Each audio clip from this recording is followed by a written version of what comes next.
My favorite. It's Judd's Hockey Show. All right, welcome to Judd's Hockey Show, a Thanksgiving weekend edition, I guess. Last time we talked was before the Wild beat the drawers off the Winnipeg Jets and then lost to the Toronto Maple Leafs. But right after the Ryan Reeves trade, he has now made his Wild debut. It's Judd, it's Declan. Wild preparing to play Arizona tomorrow in the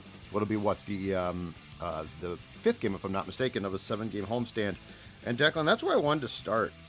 I want to start here. So the Wild beats the Jets very convincingly, impressive win, 6-1 a couple nights ago. And then yesterday afternoon they come back and they lose 4-3 to a Maple Leafs team that's good, but it was still in the midst of a 7-game homestand. And I want to give you the thing that 20 games into their season sort of stands out in what's going to be a very tight Western Conference. And it's this. The Minnesota Wild at home is 4-6-1 right now. This was a team that was very good at home last year. It's no longer fair to downplay this and be like, well, we're early, things could change. I mean, 4-6-1 at home in the midst of a 7-game homestand, in which I think the Wild right now is 2-2, is a bit surprising to me. I think that among the things that we could point to that stand out from a team standpoint, that really jumps off the page at me that they have not had more success so far at the X. I mean, that's basically a little less than 50% of the points you're taking home at home. I mean, you want that percentage on the road. If you get that on the road, you're fine. If you get 50% of the points that you can possibly earn on the road, that's pretty damn good. You want more of a, probably 70 to 80% point conversion rate when you're at home ice. You're not going to win every game on a home ice or at any home field advantage for most sports, but you're leaving points on the board there. If you get drubbed on the road, I think sometimes you just kind of take up the L's there, right? Because it's not your environment. You just don't play well that when you're not at home, you're not comfortable. Some people like to think it's even overrated to a degree. I'm one of those people that kind of buys into that sometimes. But if you're not taking care of business at home, again, leaving points on a table in a crowded Western Conference that is going to be tough to make the playoffs here. So, yeah, I mean, they've been pretty bad on home ice, which has historically been a very a safe haven to them. A team that has historically, since they've entered the league, has had one of the best home ice advantages, at least in regular season games. Playoffs have been a different story too, but at least in the regular season, they have historically been one of the better teams since they've entered the NHL. But yeah, they're leaving points on home ice, and that's kind of what could end up costing them if they're outside that playoff bubble when the regular season ends. Just for context, last year when the Wild had a franchise record 113 points at home, 31-8-2. Yeah. So they are two losses to their 2 regulation losses away from equaling their loss total. So yeah, I don't think it's it hasn't been talked about a lot, but I don't think we can continue to downplay that, because you're right. If you're not going to get those points at home, and yes, you're going to play some good teams, but I mean, that's where, if you say, well, the Wild was playing at Toronto, tough loss, but right. Sure. That's not the excuse here. Right. So yeah, that just has, I want to say, was it a couple of years ago or so, for the first time in a long time, they weren't that good at home. And then they rebounded really nicely last season, and they were great at home. Yep. But back to what your point was too. I mean, this Western Conference race, and especially for those bottom wild card standings, I mean, those are going to be, those last 2 places are going to be incredibly tight. In fact, as before play begins on Saturday here, as we record this, it's a situation where the Wild, I want to say, is tied with a bunch of teams points-wise with 20 points. So, yep. Yeah, you're going to have to find a way, I think. And yesterday's game was frustrating. It was not a bad game. The Wild didn't play poorly. But, Fleury comes back after being out with what he essentially acknowledged was concussion-like symptoms from falling and hitting his head against Nashville. And he lets in, the first goal by Mitch Marner was not great. The second goal that the Leafs scored was it was a Zach Aston Reese goal. It was awful. Mm-hmm. And I understand bad goals are going to go in, but in a 4-3 loss in which you had Zuccarello score an empty net goal to bring you within 1, that's absolute killer. That's absolute killer. And Fleury improved from there. So this loss is not completely on him. But I just don't think that you can look past the little things that the Wild isn't necessarily consistently doing that is costing them. And we're deep enough now where, again, I don't think you can just dismiss it all and be like, well, I mean, come on. At some point in time, it's going to bite you in the ass. Yeah, it's a jam-packed West right now. So the Wild, we're recording this on a Saturday afternoon, so things are going to shift because most teams are playing today. But they're only they're technically tied for the second wild card spot with Edmonton. They're a point out from the first wild card spot. They're 3 points out of Colorado from third place in the Central Division. So I mean, it's still log jammed right now, and they're by no means buried in the playoff picture. In fact, Chicago's finally coming down to earth after their weird kind of nice start to the season. Obviously, Anaheim's not good. Arizona, who has somehow won a few extra games here and there, they're not supposed to be good. Yep. You'll start to kind of see, things start to widen themselves out, and figure the other teams will just kind of figure themselves out here. But right now, I mean, the Wild they're just kind of a meh team. They're not. I think you and I had this conversation like 2 weeks ago that they're not an unlikable team. They're just kind of a boring team right now. They don't score a lot of goals. Their offense is down. Getting Flower back was obviously huge for them. Philip Gustafson can't be relied upon and be taken seriously to be a playoff team. So even though Fleury, I'm sure, was shaking some cobwebs off, for the lack of better words, yesterday after coming back from concussion-like symptoms, it's good that he is back. But until they start consistently scoring goals, like they kind of showed us against Winnipeg, and to a degree, I guess, yesterday against Toronto, it's going to be hard to really buy in that this team has legit chance of making a deep run in the playoffs. The team that we're seeing right now is a borderline playoff team, but in my opinion, just from afar, in watching the totality of this league and the sport, I wouldn't mind if they didn't make it. Because they're not interesting. They lack a lot. They continue. It's weird. So here's what this goes a little bit deep, but here's what I don't like so far. And again, I agree completely. Like, I don't hate this team.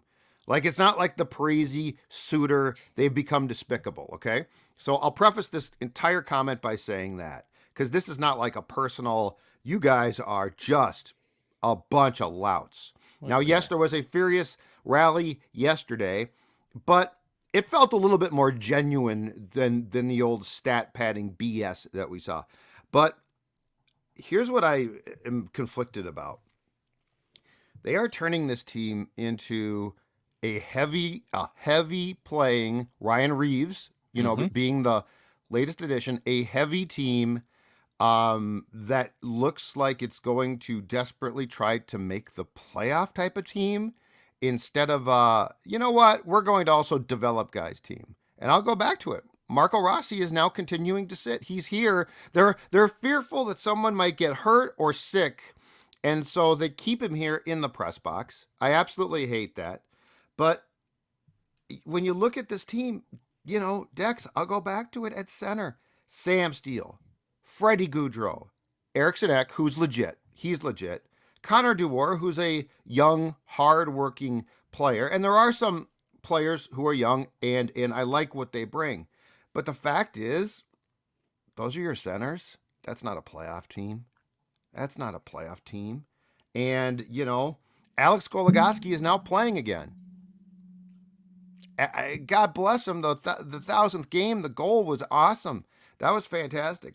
But is Alex Goligoski a second pairing defenseman? He's on the second pair. Is he a second pairing defenseman on a playoff team? I just have a lot of questions. And I guess I'm not completely shocked, but what did we talk about at this time last year? Look at how fast the Wild is. Like they had turned a big corner of, they're playing a style that, I love this style. This is an NHL 2000 at the time 21-22 style. And you look at the style that they play right now, and you look at their approach, I just don't necessarily see it. And if the difference is being in potentially a higher draft pick in the lottery, or getting this collection over the finish line for a first round playoff loss, I don't know, man. I'd prefer to see them miss the playoffs. Well, so they're not bad enough to be a bottom 5 team right now. And for me, when it comes to the NHL draft, at least, I'm not going to take a lot of different stock between the 11th overall pick and the 19th overall pick. So I'm not going to take a stock between a team that clearly didn't make the playoffs and probably the first team that's in the playoffs that has the next pick in the draft. So they're outside the lottery. Their identity, as you like to say, it's going to be this new Reeves and Foligno style. You can't flip a switch and make your team look offensively that good again. Fiala's gone.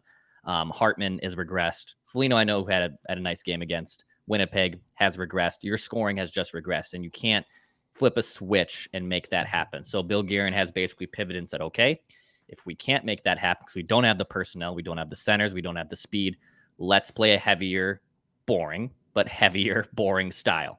And is it as up to par with teams like Colorado or even Dallas right now, who's playing very well, and Vegas, who has finally bounced back with their deep team? No, but that's how they're going to bank to win games, is playing up to size and playing up to heaviness and hopefully getting enough goaltending where they only allow maybe 2 a night. And can they win 3-2 or even 2-1? That's going to be their philosophy to winning. I don't think it's sustainable for winning and making a deep playoff run. You can win some games here and there. You can beat the teams you're supposed to beat, like Arizona on Sunday, but that's going to be the style if they're going to play. It's going to be a bigger and physical, heavier style. That's not with the times. And I'll say this, at least they kind of know that now. That Guerin's recognizing that this is the style they're going to have to play. Again, I don't love the style, and it's not appeasing to the eye. And it's not, I think the frustrating part, as we talked about last year, was so much fun because it was a high flying with the times kind of team. Mm-hmm. So can Bill Guerin basically be the elixir to these teams, right? Can he slow down a Colorado or a St. Louis or a Vegas or a Seattle? Right. I don't like those chances necessarily, but that instead of playing to a style that they can't play to, which is a fast, speedy style, I actually kind of applaud the fact that Guerin just said, all right, as much as it might be boring and not as fun and as exciting as last year, this is the style we do have to play if we're going to win games. And for those who come back and say, yes, but you guys have talked about this before in the playoffs, it becomes a different game. It's heavier, blah, blah, blah. Yes, you're correct about that. But let me just run through to you what they're dealing with, okay? Because this is the problem. I went through the centers. Eriksson Ek is a legit center. Yeah. Is he an all-star? No, but he's legit. Gaudreau on his best night has a role there, okay? Sam Steele, as far as I'm concerned, is a guy. He is nothing more than a guy. And his first game, not shockingly, with Zuccarello and Kaprizov, he was really good, and he is now just a guy again. But the issue is, when we're talking about playoff teams and we're talking about teams that make runs, and yes, they can bring the heaviness. They can do a little bit more. Okay, Kaprizov, Steele, Zuccarello. You're missing a center. The next line right now. So I'm going through the lines that they used against Toronto. Greenway, Gaudreau, Boldy. Now, Boldy scored a really nice goal, but that line in its own zone was terrible. Greenway doesn't do a lot right now for me. He's just coming back, and he is, on his best day, he's up and down. Gaudreau's a third or fourth line role player. He is not a second line center, and I love Boldy, but he is cast with these two, and I don't love that. Foligno, Eriksson Ek, Reeves. All right. I like that line. I like that line, except for the thing is, when you watch Reeves play, wait till you watch him play in person from the press box. He brings swagger. I love what he brings internally, but Dex, he can't skate anymore. It's done. It looked like me at Grotonka Park trying to skate with good players on a Saturday afternoon pickup game. Okay, God bless me. I wanted to be good, but I was dragging. And every once in a while, I'd catch up to a kid and smear him. So that was awesome. Sure. But I'm just saying, when we're talking about the playoffs now, I don't think he's playable. Last line, fourth line, Patan, Dewar, Shaw. Actually, I don't mind that for a fourth line. But no Rossi. And whether they're right or wrong, the fact that Rossi is not developing in their minds is a huge problem. Mm-hmm. I mean, let's be honest. Let's go back to when Fiala was traded and we were thinking, what are the options here? We were very much thinking Rossi has to be, and I really do think he did need to be a top six guy, right? So, all right, now let's go to the defense. Middleton and Spurgeon. Spurgeon is what he is, which is a very reliable player. And you know what? The Jake Middleton trade has worked out well. I do like him. I really do. But yesterday, the second pair, The second pair, Goligoski and Dumba. Dumba's awful. He was awful again yesterday. He was terrible. There's no two ways about it. He should be probably the scratch tomorrow. So Brodin missed the last 2 games sick. He's coming back tomorrow. Dumba should be the scratch. Goligoski, if they're going to do it, it's probably going to be, because I hope to God it's not Kalen. It's probably going to be the Goose. And then the last pair, Merrill, Addison. Okay. But that second pairing, Declan, does not work. Yeah, I mean, they're going to roll a 7D probably again. That's probably what they're going to do. They're going to roll a 7 defenseman again. And take a forward out? Yes, and take probably a Slappy out. That's probably what they're going to do. I don't need 7 defensemen. I don't need Goligoski or Dumba can be scratched, man. Yeah, and I don't think they're going to scratch Dumba yet. Dumba has been atrocious. I'm with you. We're watching the end. This is the end. This is the end. And to be honest, I move on. I would move on from him, but I don't know also who wants him, and you're not going to give him away, and Guerin's not going to scratch him just because he hasn't liked his play necessarily. I mean, I agree. He's been poor. He's been bad. Who's got scratched because he's old, not that good, right? But he doesn't have A on his sweater. He means a lot more to the room than anyone else thinks. He's not going to scratch Dumba yet, Judd. Yeah, he's not going to. Dumba's 28. I'd scratch him. I understand you would scratch him, but he's not going to scratch him yet. Got to make tough decisions. But I would be looking to move on from him by the deadline at this point. I think it will be. He had a great run here. He's been playing here since he was basically 18, 19, 20 years old. I get that. That's all good for him. They're not going to make, I think, a move to do that. But to your point on the forward lines, if Rossi hasn't developed and can't get Boldy going consistently, I know Boldy's now strung together nice back-to-back games with some goals here, which is good for him because he went about a lull there for a week and a half, 2 weeks where he wasn't scoring. It makes the rest of your lines look kind of poor. So like if Rossi was developing and he was with Boldy and throw Goudreau, whoever the hell you want, Greenway, doesn't really matter to me on the other wing of that. Yep. Then you look at a Foligno and Reeves line, where an Eck line, you're like, okay, you can get by with that because you have 2 lines that can score. That's why it worked so well last year with their offense. It was deep, and that's why a lot of projections said, well, the Wild are one of the deepest teams in the league. Yes, they have a lot of deep players that can play bottom 6 roles. They don't have enough high-end talent to score 5-on-5 when you remove Kevin Fiala. And this is not me being religionist history that they should have kept Kevin Fiala. There was no real circumstance with their salary cap where they could have kept him. There just wasn't. Yeah. So I'm not playing the revisionist history of they should have kept Kevin Fiala and then they should have traded Dumba and then traded Greenway and made all this weird cap space math work. It just never was going to work. No, but I think that's why I raised some eyebrows when projections came out in the preseason and the narrative, well, they're deep. It's like, yes, they're deep. They don't have enough high-end talent, though, to continue the 100, plus goal scoring that they had last year. Yeah. That was going to regress. And I think people got so caught up in the hashtag depth that they just thought, well, they'll be fine. Yes, they have enough bodies to form a team. They don't have enough high-end talent to score at the rates that they were last season. And I think some people just kind of ignored that or thought, oh, it'll be fine. And now you're seeing about 20 to 25 games in here, which is enough the sample size to know with any analytic or any eye test that this team can't keep up and can't score consistently to be taken seriously as a playoff threat. So let's forget the Fiala thing for a second because it's done. It had to be done. You're right. Okay. And you know what? We talked about the fact that was going to hurt, but he's gone now. And so to lament it is to just sort of second guess about what could you have done. And I agree with your point, but let's talk about the in progress first guessing of the treatment of Rossi with this team. That's weird. Are you telling me, you're honestly sitting here and telling me Steele, Goudreau, Eck, Dewar, that Marco Rossi cannot play? And if he can't play, you're keeping him here as an extra center because somebody might puke or somebody might get hurt? We have been very much on praise Guerin. And I think he's done a lot of good things. And personally, he seems like a good guy. I mean, real good guy because he shoots straight as far as hockey goes. I'm souring on Dino. I will say that.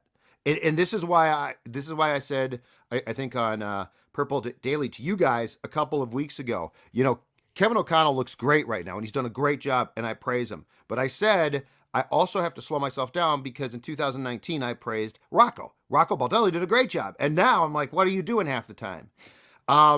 Well, last year Dean had a team that he could make high flying, and he did. And now he's got a team, and here's what I hate, and I've seen this 1,000 times, and I think Dean is more along the lines. I mean, Dean played when I was a kid, and as you recall, when I was talking to Bill about Garen on the show about some things a few months back, he's like, "That you are so 1980s, right?" Yeah. And he's right, and I laughed about it. And I'm like, "You are exactly right." Dean coaches some ways, same way. His philosophies, Declan, his philosophies. I mean, I am holding up the line charts right here. Okay, this is a milk points line chart. How can we milk points from these guys? No, they didn't do it yesterday. But I do think the treatment of Rossi is inexcusable right now. Now, when he had been scratched for one game, I didn't like it, but I was like, okay, he's going to get back in. Now he's being scratched. Now he's being treated like an extra player. Now he's being treated, to use our favorite term, like any old slappy from Iowa, right? So forget the Fiala thing. It's done. It's gone. He's in Los Angeles. But the Rossi thing to me is negligence in progress. Mm-hmm. I hate this. And if you think he's a bust, we got big problems. And if you think, oh no, hold on a second, he is, this whole thing.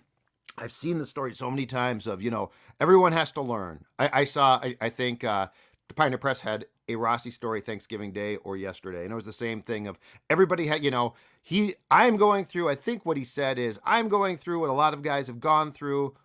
Rossi did. And, I'll learn from that, blah, blah, blah. No, dude, you need to play.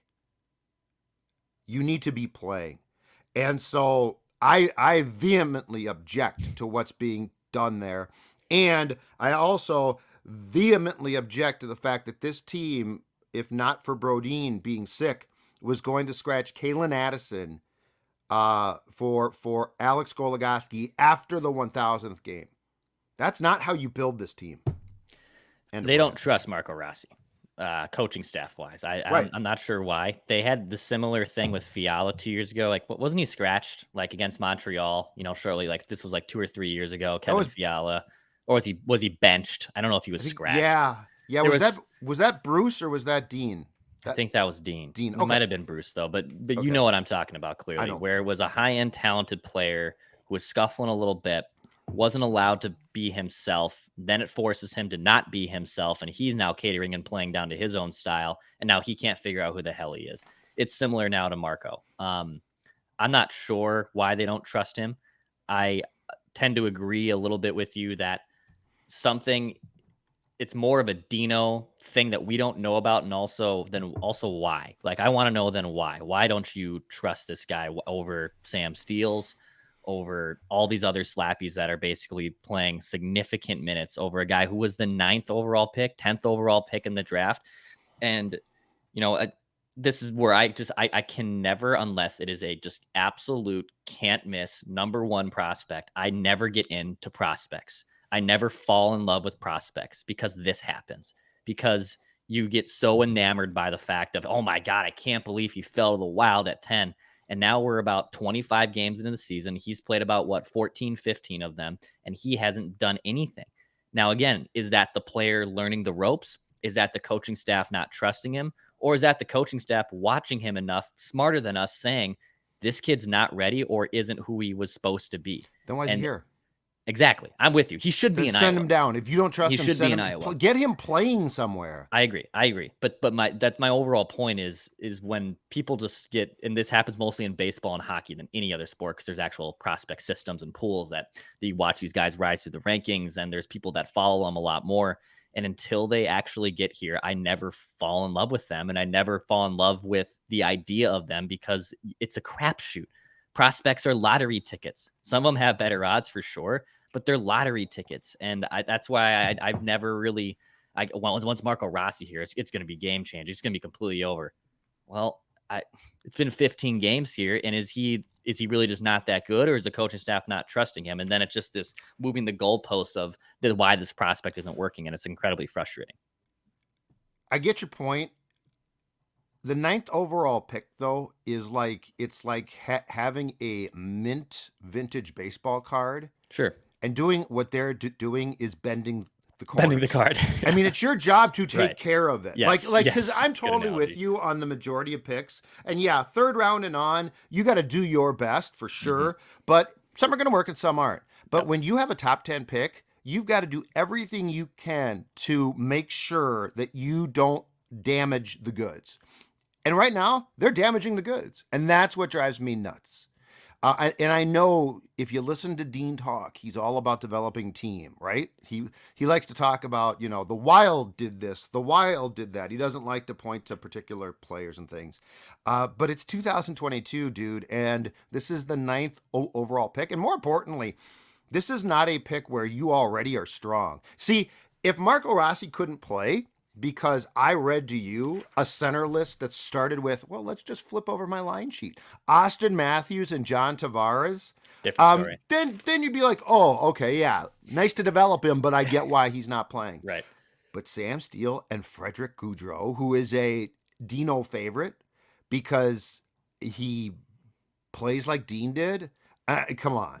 So totally with you on your overall point. Top 10 pick, though. You're taking a vintage baseball card and you're screwing around with the corners, and then you're taking it to the PSA people and saying, put a good grade on this baby, and they're like, oh, you screwed it up. So anyway, that's my problem. But more importantly than anything, start to get some home wins. You're 2-2 on a 7-game homestand. Yeah, you need 500 don't work for me, baby. You need back-to-back wins here to wrap things up. I mean, they had a soft start. They got to their 3 season. left, right? 3 left. Here, yeah, whatever the it is. Coyotes, the Oilers. But they had a soft start to their season on their road schedule, and they were basically a 500 through it. And these points will come back to bite them. Yeah, and this is where it hurts them. So yeah, they got to finish the homestand strong to just get a little more belief. You know, they won big against Winnipeg, and that was great. They put up, you know, a touchdown against them, if you will. And last night, and you know, Matt, I don't like ever blaming officiating, but Matt Murray's a clown. Like that is complete. Oh, that's a great point. I'm glad you brought that up.